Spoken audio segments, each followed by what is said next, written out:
on the road with Max and Molly to HBCU Week's College Fair. Join us this Friday at the 76ers Fieldhouse in Wilmington, Delaware. You don't want to miss this First Take live broadcast. We'll have special guests like Irvin Magic Johnson, HBCU marching bands, a step show, Delaware State Drumline, live DJ, and come watch me crush Max, of course. That's live as well. Now listen to your boy Stephen A. Seeing us live is 10 times better, so don't you dare miss First Take in Wilmington, Delaware at the 76ers Fieldhouse this Friday. Doors open at 7 a.m. and it's free. Looking forward to that field trip at the end of the week. The Steelers, meanwhile, are 0-2, and yesterday they were without Big Ben for half of the game. The 37-year-old watched the second half of the loss to the Seahawks from the sideline after a right elbow issue popped up late in the second quarter. Mike Tomlin said he had no further details about Roethlisberger's injury. Ben had an elbow injury to his right elbow. Is being evaluated. He wasn't able to return. We got to get better. We accept responsibility for it. We're not looking to make excuses. We understand the position we're in. We understand the negativity that comes with it. We better absorb it. We better get singularly focused and get better for our next opportunity, control the things that we can control. That's what we intend to do. But today, it's painful, as it should be. Sources tell our Adam Schefter that a decision for surgery on Big Ben will come today. He wants to avoid surgery, but ultimately doctors will make that decision. Tomlin could be without a Super Bowl winning quarterback, and Pittsburgh is winless. Stephen A., how much pressure is on Mike Tomlin? Immense pressure. Let me say the man has won 25, 68, and 1 in his career as a head coach. He's won 64% of his games. I do not want to hear about Mike Tomlin's job being on the line. Having said all of that, just because I don't want to hear it doesn't mean that I'm not going to hear it. You're going to hear it. Because people in Pittsburgh, some folks, some Steelers fans, and I run into them all across the nation, they're sick of it.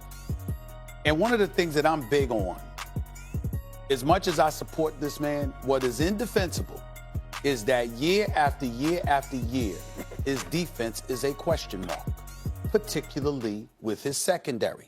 Sometimes it's the pass rush too, but primarily with the secondary, an inability to get stops. Mike Tomlin was a defensive backs coach for 5 years in Tampa. Mike Tomlin was a defensive coordinator in Minnesota. Mike Tomlin, although his motivational skills, his ability to be a leader of men, to hold people accountable, he's been renowned for. The reality is that it doesn't disassociate itself from the level of productivity he put forth as a defensive-minded coach. I'm very, very big on your signature. What is it that got you to where you are? That is what matters. So if you are an offensive coordinator and you're ballyhooed as being elite like a Sean Payton, when you become a head coach, I expect your offense to be the joint. If you are a defensive coach, you Vic Fangio, I don't want to see your defense sticking up the joint if you in Denver. If you John Gruden in Oakland and offense is supposed to be your thing, I might have an issue with your defense, but I expect your offense with Derek Carr to be that because that's what got you there. Mike Tomlin's got a defensive background. And regardless of the fact that Antonio Brown is gone and Le'Veon Bell is gone, and those are very, very big things, and James Connors ain't measuring up to snuff, and now he's injured, and Juju Smith-Schuster does not look like a number one receiver thus far, and all of those things are valid. What I notice more than anything is that when you need to move the football against the Pittsburgh Steelers, we are years removed from the steel curtain.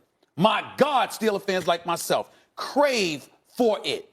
We have not gotten it in quite a long time. And it is with that notion that I say, Mike Tomlin, people going to bring the heat his way because they're tired of seeing the Steelers not get stops. One of the differences between you and me and what we argue about a lot is you care about how someone gets it done.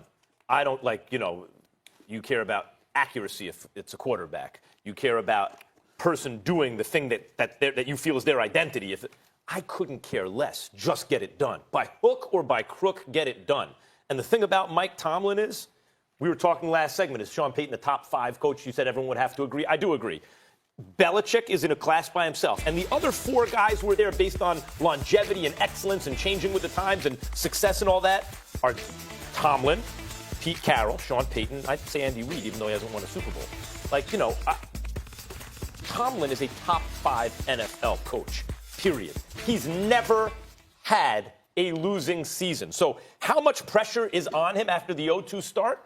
I got to be honest. Roethlisberger's injury takes a lot of the pressure off, guys. It just does. If Roethlisberger's out for an extended period of time, you have none of the killer bees on the team anymore. Le'Veon Bell gone. Antonio Brown not only gone, but in New England. And now Roethlisberger down. A lot of the pressure's off Tomlin. I will say this. He has a chance now. I think it's more like a chance to do something good than it is some problem if something bad happens. What's the one knock against Tomlin, really? I don't think it's that the defense has been bad. It's that he won with a quarterback he inherited. Can he win in another way? Can he develop a guy?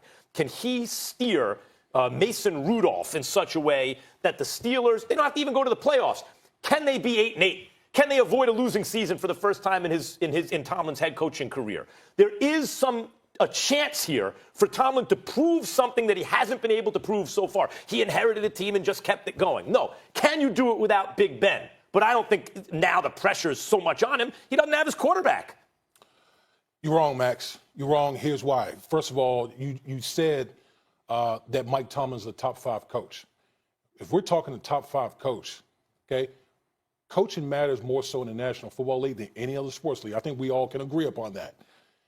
Even with Big Ben being sidelined, you would think, we've seen examples of other coaches where quarterback gets hurt, where they're able to coach their team up and still are able to win games. So I don't think the Pittsburgh fan base will let Mike Tomlin off the hook just because Big Ben Roethlisberger is not on the field. I don't know if we're being fair, though. A 2-point loss to the Seahawks. They're a great team, and it was against the Patriots. The Patriots are going to stomp everybody. But see, Molly, it's not about this game against Seattle. It's not even about the Patriots game from Week 1. This is a build-up over time, okay? Because the Killer Bee era in Pittsburgh, there are a lot of people that say Mike Tomlin has a losing record, but maybe underachieved with the Killer Bee era in Pittsburgh. Okay, they might have had the most prolific offense in football over a good period of time in Pittsburgh. But going back to what Stephen A. said, your background is a defensive head coach. You're a defensive coach. Mm-hmm. Okay, the first 2 games, you've given up 31 points per game and almost 435 yards per game. Okay, and this is not just some anomaly by the Pittsburgh defense. The Pittsburgh defense has poured many resources into that unit over the past 5 years. The past 5 years, they've invested first-round picks into that defense. The past 5 years. First-round pick into that defense. And where has it? Nobody will consider this Pittsburgh Steelers defense Blitzburg. That's what we used to call it. When I used to play the Pittsburgh Steelers, it was literally Blitzburg because they were just coming all over the place and wrecking havoc. Nobody thinks of Pittsburgh's defense in that manner. And the steel curtain, forget about it. Like this Pittsburgh Steelers defense, it's like Swiss cheese. It is. It truly is. And let me get this. Let's see. It's interesting because the previous segment we were talking about Sean Payton. Sean Payton's been coaching in New Orleans for about 13 years. Tomlin's 12. Tomlin's going to the postseason 8 of the 12 years. 8 times he's been there, 4 times he's missed it. Sean Payton's went to the playoffs 7 times. 6 times he's missed the postseason. Sean Payton's been to 1 Super Bowl and won it, won the 3 NFC championship games. Tomlin has been to NFC championship games. He's been to 2 Super Bowls, won 1, lost 1, okay? And so basically he's done better than Sean Payton. But why is Sean Payton universally recognized as one of the top 5 coaches in the NFL, as you say, whereas even though you and I might feel just as glowingly about Mike Tomlin, and his record says so, you've got Terry Bradshaw and various others out there, particularly in Steeler Nation, who have questioned Mike Tomlin. Here's the reason why. Because every year that New Orleans doesn't get it done, it is rare, if ever, that we're saying it's because of their offense. And that's Sean Payton's background. But with the Steelers, you had Antonio Brown, you had Le'Veon Bell, you had Juju Smith-Schuster, even though you still have it. You had Jesse James with Vance McDonald, okay? You had James Conner last year. You've had Big Ben Roethlisberger all of these years. Litany of guys that came through, the Mike Wallaces of the world, the Emmanuel Sanders of the world, and others. They all play for the Steelers. It is rare in the day that they haven't given you a high-powered offense.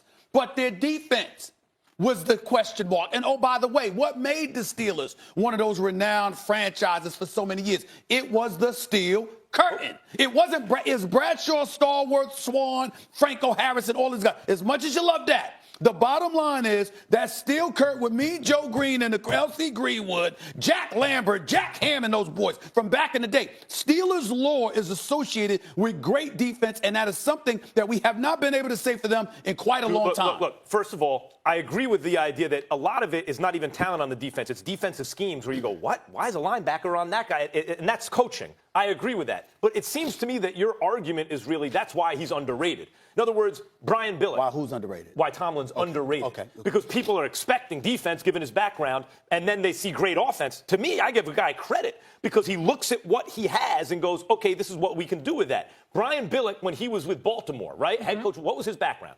It was offense. It was offense. But what were the Ravens known for? Defense. But wait a minute. One of the best defense. Wait a minute, Max. Yeah. He won a Super Bowl, but he also hasn't had a job since he lost to Baltimore. Okay, right. So why? Because what you were supposed to be doing, you didn't do the in reason Baltimore. I bring that up is it seems to me your argument is that's how guys are underrated. Not that it makes them bad, it makes them underrated. They don't get as much credit. But you're telling me what my argument seems, and I'm telling you what it is. And my argument is this. At the end of the day, your job is what matters. Max, you could sit here and debate with me till the cows come home about a litany of things. But we got a problem if you don't know your boxing. Because you are synonymous with boxing. If we start, I'm just saying, don't get me wrong. It's not that we don't want you to know football and basketball, just like me and anybody else is held accountable. But if you start talking boxing, and I'm able to look at you and like, what the hell are you talking about? We now have a problem because, Max, you are synonymous with boxing. But that's your signature. That's why I'm saying you're talking about overrated, underrated. You're talking about branding. What I'm saying is if Brian Billick can go to a team and go, we're about the defense, and they're a great defensive team, I give him extra credit. If Mike Brian Billick had better talent. But see, here's my problem, Max. The problem is, when you keep pouring resources into the side of the ball that you're supposed to be good at and nothing changes, that's a problem, don't you think? Again, 5 straight years you spent #1 picks on the defensive side of the football, and you looking out there the first couple of weeks, they're giving up 31 points a game, over 430 yards of total offense. That's disturbing, to say the very least. I agree. And this has been going on for a minute now with the Pittsburgh Steelers. That's why Tomlin winds up an underrated coach, because a head coach's job, just as you've pointed out in Cleveland, Stephen A., a head coach's job is not simply, he's good with the offense. It's managing a franchise. It's doing a lot. It's being the CEO, sort of that situation.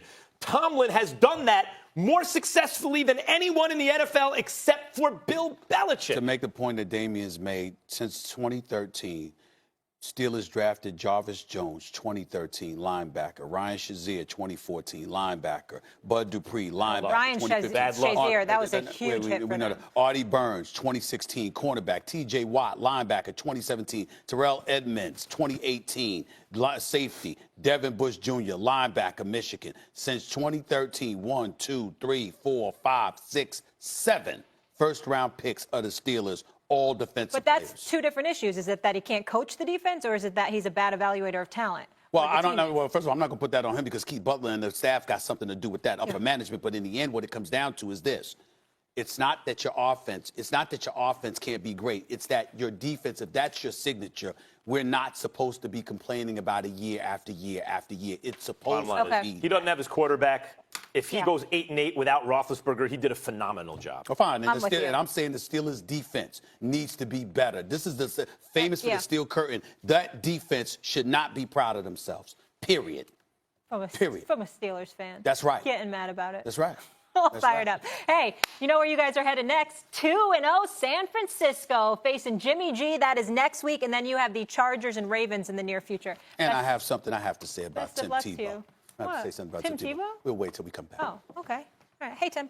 Antonio Brown made his Patriots debut, but just how important was it? Former All-Pro receiver Brandon Marshall will join the debate desk to tell us. My team bullying, you look like you need a timeout. I'm a star in the clutch, I'ma shine out. Working hard.